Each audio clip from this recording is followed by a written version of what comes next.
What's going on, people? We are Tottenham TV, back here for another Tottenham update. We've got some news to talk about.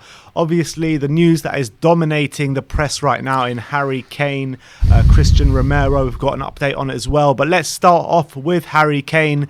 And The Athletic are saying that Manchester City are willing to pay £130 million for Harry Kane and remain confident that they can get a deal done. The Times are saying that Harry Kane is still determined to join Jack Grealish at Man City as the standoff with Tottenham continues. And Matt Law, with the latest update, is saying that City are expected to step up their interest in Harry Kane after completing the signing of Jack Grealish, and there are suggestions that the Premier League champions are keen to make progress well before the closure of the transfer window at the end of the month. Harry Kane has ignored the threat of being fined by Tottenham Hotspur by spending another day in Florida and effectively ruling himself out of having to face Manchester City on the first day of the season.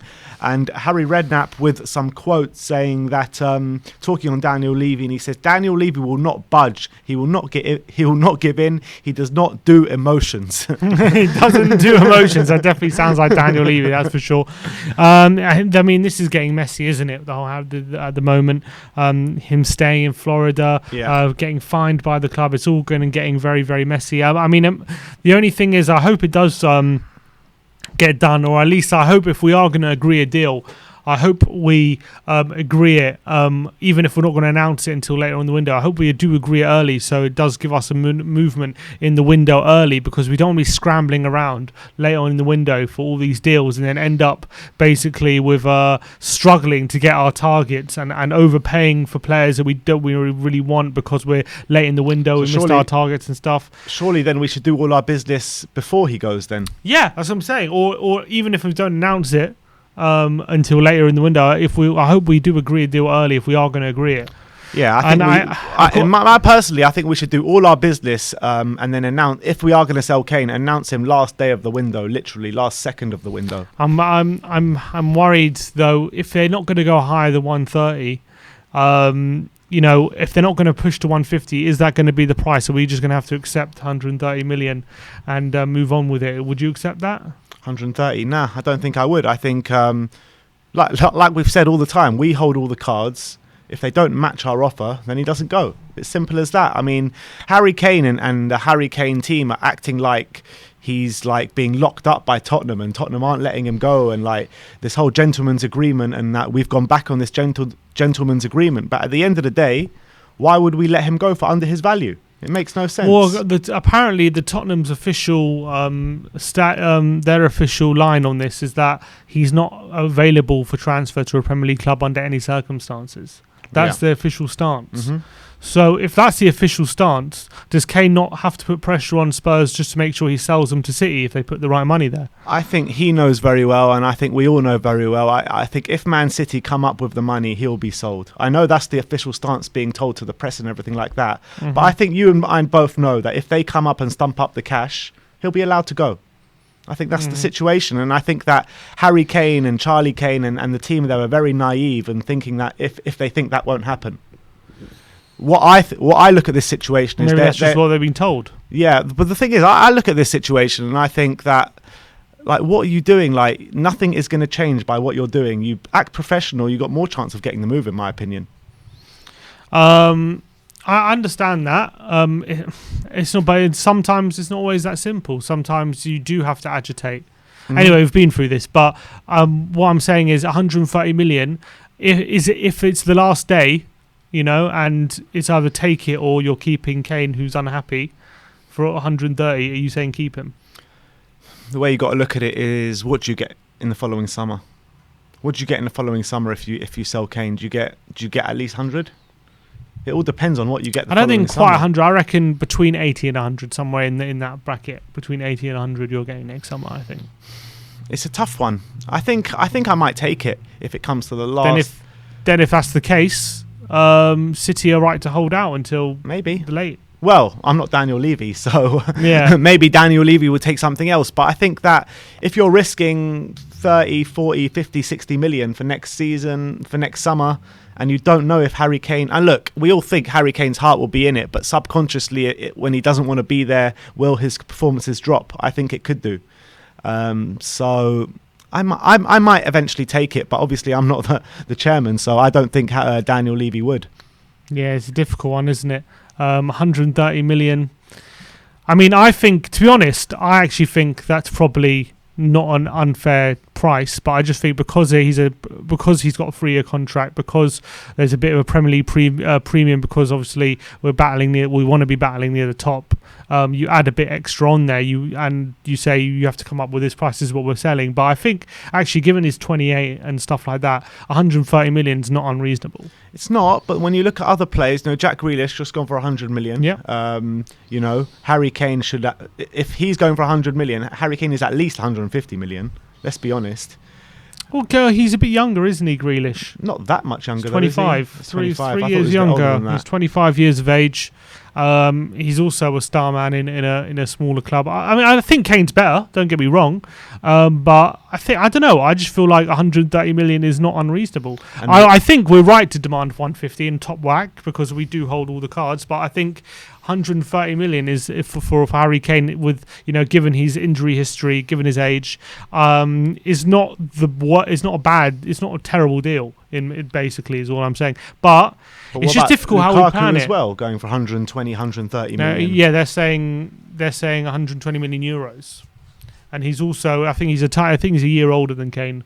But he's also one of the best strikers in Europe right now. Yeah, but you would say Kane is a better striker than Lukaku. Yeah.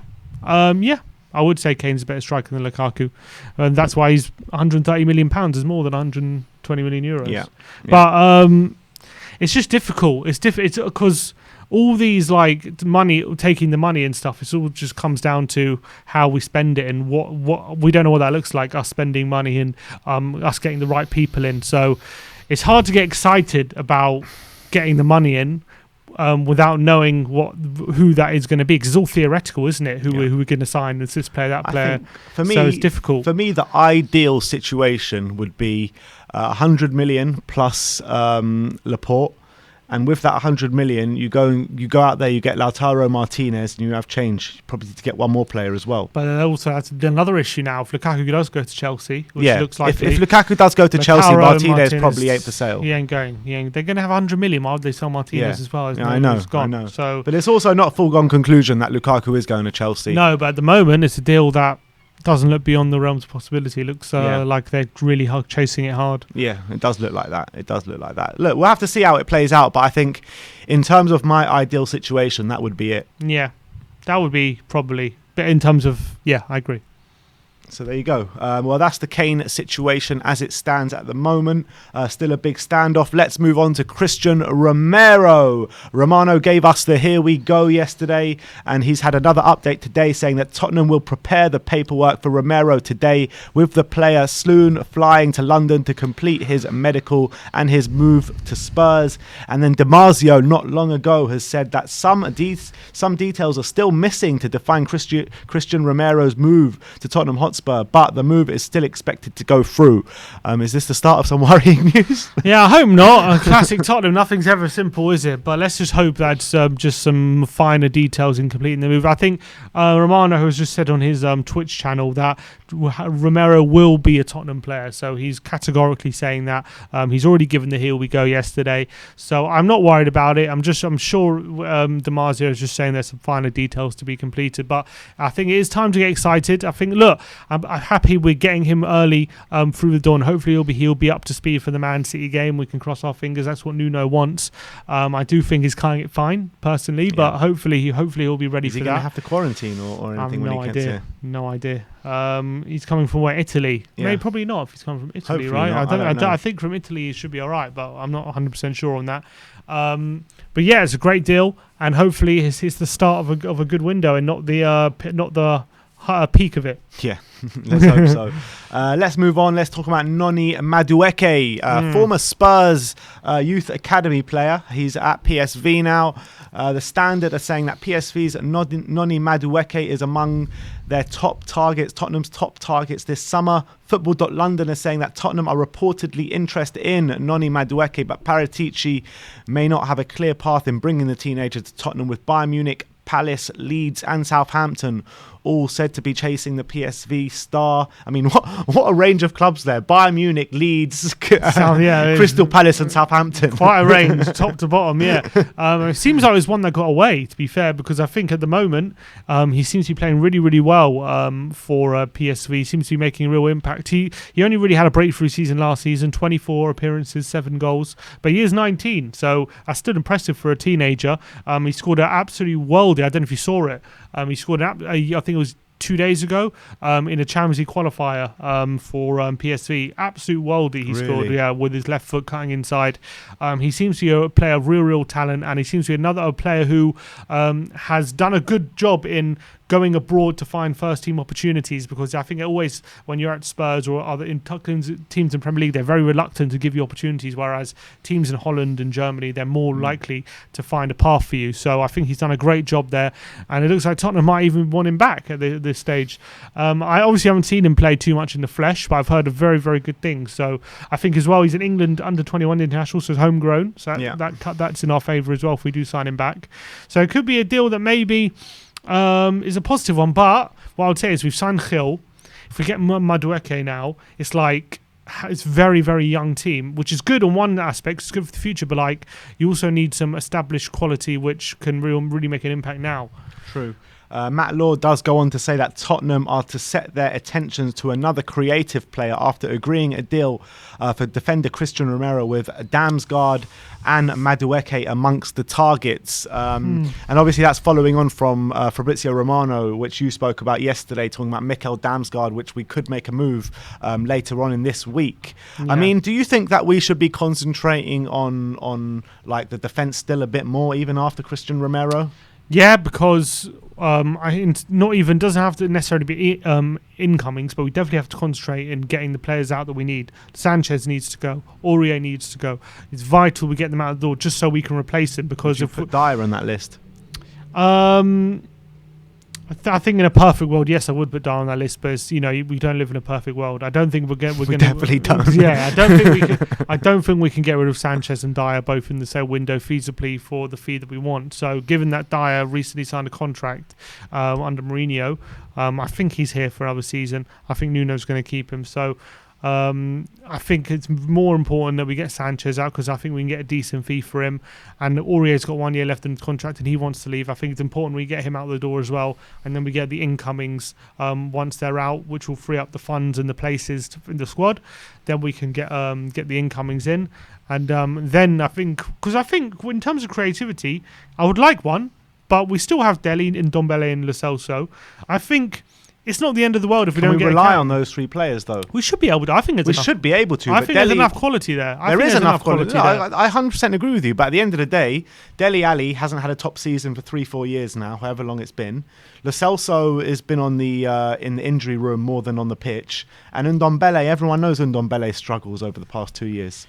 Right, which I agree. But if we're not going to get rid of any of them, then I think we have to rely on them, or it's not the end of the world if we have to rely on them. I think I'd rather concentrate on getting defenders in, as much as I think we do need a bit of maybe an extra creative spark to supplement those players talked about. I'd much rather rely on Ndombele, Lo Celso and Dele for creativity than rely on Sanchez and Aurier for defending. Yeah, I'd definitely agree with that. I'd definitely agree with that, not going to lie. But let's move on. Let's talk about Takehiro Tomiyasu. Charlie Eccleshare with the update saying that Tomiyasu is expected to join Tottenham this month. Tottenham Hotspur are keen to sell Davinson Sanchez and bring in yet another centre-back this window. So he's saying that we're going to sign Romero, Tomiyasu plus another centre-back if we can ship out Davinson Sanchez. Yeah, and it sounds like Tomiyasu is a replacement for Aurier at right back, and which is positive as well, because at least as well he comes in as a right back and he can fill in a centre back if we need him to. So he's quite a good versatile player. So that's someone to get excited about as well. In terms of Davinson Sanchez, hopefully Sevilla can come in for him. Sounds like Zuma is completely broken down, and that's not going to happen, which is strange. But it looks like that's the one. That's what's happened. He turned down a move to West Ham today as well. Is that what's happened? Zuma, yeah. So I hope he doesn't come to us. Yeah. But I think I hope we can get Sanchez out the door, because we need to free up that space. So hopefully that's positive. But yeah, Tomiyasu, hopefully now the Olympics is done for whatever reason. He's got one more game. Has it? Oh, what, a third place? Yeah. Okay. He didn't even play against Spain. I saw he wasn't even on the bench. Yeah, I saw, and neither was Gil. Yeah, I saw that. Gil was also on the bench. It was very strange. I don't know why. So I don't know why that is, but hopefully then we can get him wrapped up. There was a bit of a twist though that could have potentially derailed the Romero bid, in that Atalanta wanted Tomiyasu to replace Romero. It's like, so our bid for Tomiyasu could have scuppered it, but hopefully we're getting both. Yeah, they've gone for Demiral instead. Yeah, Demiral and Botman, it looks like, on Sky Sports. Botman as well. Wow. Yeah, apparently they're going to sign both. Wow. Marcel Sabitzer, we're going to talk about next. There's an update from CF Bayern, and he says Leipzig won 15 million to 18 million euros for reported long-standing Tottenham Hotspur target Marcel Sabitzer. However, Bayern are leading the race at this moment in time for his signature, and this is what you were worried about when we were talking about him a lot in the back end of last season, because the reports for him to Tottenham were quite strong at that time. 15 to 18 million euros is a steal for someone of his quality. It's an absolute steal. And if he's going to Bayern, it'll be a bit gutting, because I really wanted him at Spurs. Yeah, but when it's a choice between us or Bayern Munich, it's not really a choice at the moment. And this is why, when a player like Sabitzer is available for on a last year's contract, you have to stump the competition. Otherwise, they're going to circle, and when he's available for such a cheap price, they're going to go in for him. And I do think in January there was an opportunity to get him in January. For about 20-30 million. I think there was an opportunity to make sure we got ahead of the competition and make sure we got him through the door. Well, we decided to wait. We decided to go wait till the summer, because maybe we can shave a few million off his price. And now we're in a situation where I don't think we're even an option for him anymore. Unfortunately, that's the case. So I think the Sabitzer boat sailed, unfortunately for us. As much as I want him through the door, and as much as he's probably available at the price that we could get him at, I think he's got bigger fish to fry now. So I think that's what happens sometimes when you wait too long. Yeah. So Levy got levied at the end of the day on Sabitzer. Next up, Ben Davis. Fabrizio Romano says that Ben Davis could be the next Spurs player out the exit door. I mean, I am surprised and I'm not surprised. The reason why I am not surprised is because it's obviously Ben Davis, been here for a long time. He's not a starter, he's just a squad player. And yeah, he probably has been here too long. But on the other hand, I think we've got other players that need to go out the door before him. That's the facts of the matter. I think Ben Davis, he's a good squad player to have. He can fill in centre back, he can fill in at left back. He'll give you know what you're going to get with Ben Davis every time he plays. And I think it's hard to come by like a player like that who's just happy to be in the squad as well, without getting a solid starts every week. Yeah, I'm not against him staying. However, if Nuno is saying that by getting rid of Davis is going to create a bigger role for Sessegnon, and he really believes in Sessegnon, then then so be it. I think that's better off. I'd much rather try and develop Sessegnon and try and get him reintegrated into the team and get the best out of him than just having Davis stick around, because we could always get potential 6 out of 10 out of him. But can you not fully concentrate on Ryan Sessegnon and still have Ben Davis in the squad just for cover?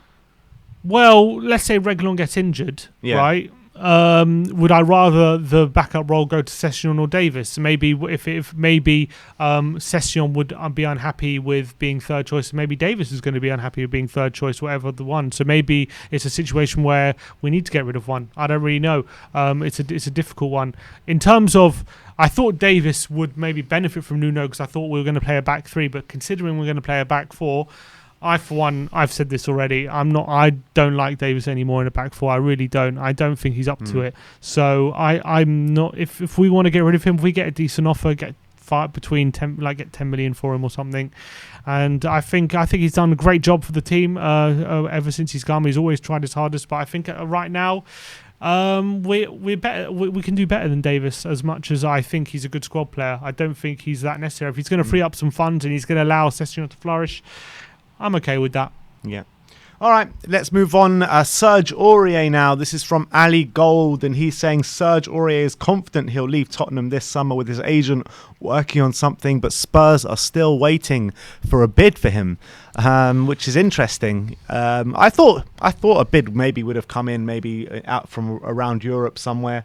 Because I think that he could still do well at a team, maybe not a top team, but maybe like a mid-range team, like just a Europa League side or something like that. Yeah, I still think a team. I thought like a team like who AC Milan who were in for him last time. I still thought a team like of that caliber abroad would still go in for him. I'm surprised it's taken this long for anything to happen for Aurier. I'm hopeful that still someone will come in for him before the end of the window. I'm sure we'll find a suitor because I think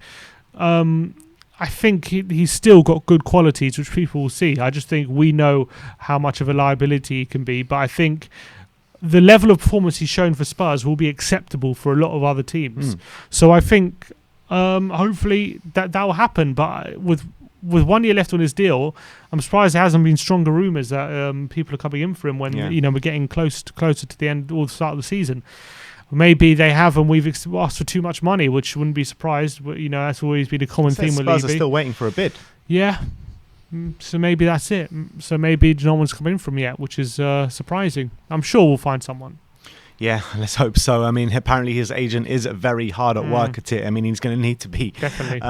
Last but not least, Moussa Sissoko, another one from Ali Gold, and he says there has been zero firm interest in Moussa Sissoko, and that's contrary to reports that we saw that he could be closing in on a deal to the Middle East. And obviously, Graham Roberts was out on Twitter wishing him good luck in the Middle East. Well, not in the Middle East, but he was insinuating that he was going to the Middle East, wasn't he? Yeah, I don't know whether Roberts actually knows anything, or I don't think he does. He just saw that it was just the rumours online. Yeah, maybe he just saw that tweet. He was like, jumped the gun a bit. Again, maybe it's a situation with when it's Sissoko that he's, even though he didn't really play, he's been at the Euros, and maybe he's there. He's waited to get back to really finalise the move.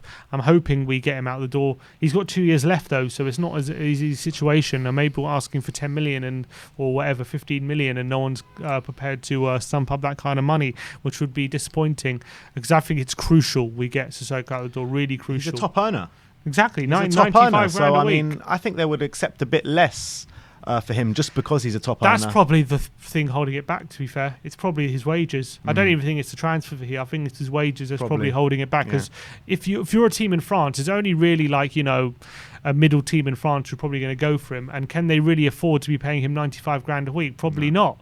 Probably not. So I think if Tottenham are going to sell, they're going to have to pay probably a decent portion of his wages, like 30 grand or something of his wages. And is Levy prepared to do that? Or is Levy rather have him stick around rather than pay his wages for him to go somewhere else? I think we all know the answer, so I'm starting to get a bit worried. He's going to be staying, but I'm hoping we can get rid of him, because I really think he's one of the ones where it's crucial we get him off the wage bill and we free up a space in his position, because he's a waste of space at the moment. Facts. Absolutely, I can't argue with that. I mean, he really is, and I think ever since midway through last season, he's just been a liability on that football pitch, hasn't he? Yeah. Doesn't offer the one thing which he did offer was energy on that pitch, physicality. I mean, just doesn't offer that anymore. And that quality on the ball has always been lack of quality. Lacking. So when he loses his physicality, he's got nothing. Yeah. All right, well, that is your Tottenham update. Let me know in the comment section below if you have any thoughts regarding any of the news we brought to you. We've got a live watch along for the Chelsea pre-season friendly at Stamford Bridge. Tune in at 7:30, or this video probably will get up after that. But anyway, we are got a watch along, so come and join us for the live watch alongs. Penultimate pre-season. We got Chelsea tonight, and then we play Arsenal on Sunday at the Tottenham Hotspur Stadium. So everyone, smash that like, smash that subscribe button, and as always, come on you Spurs.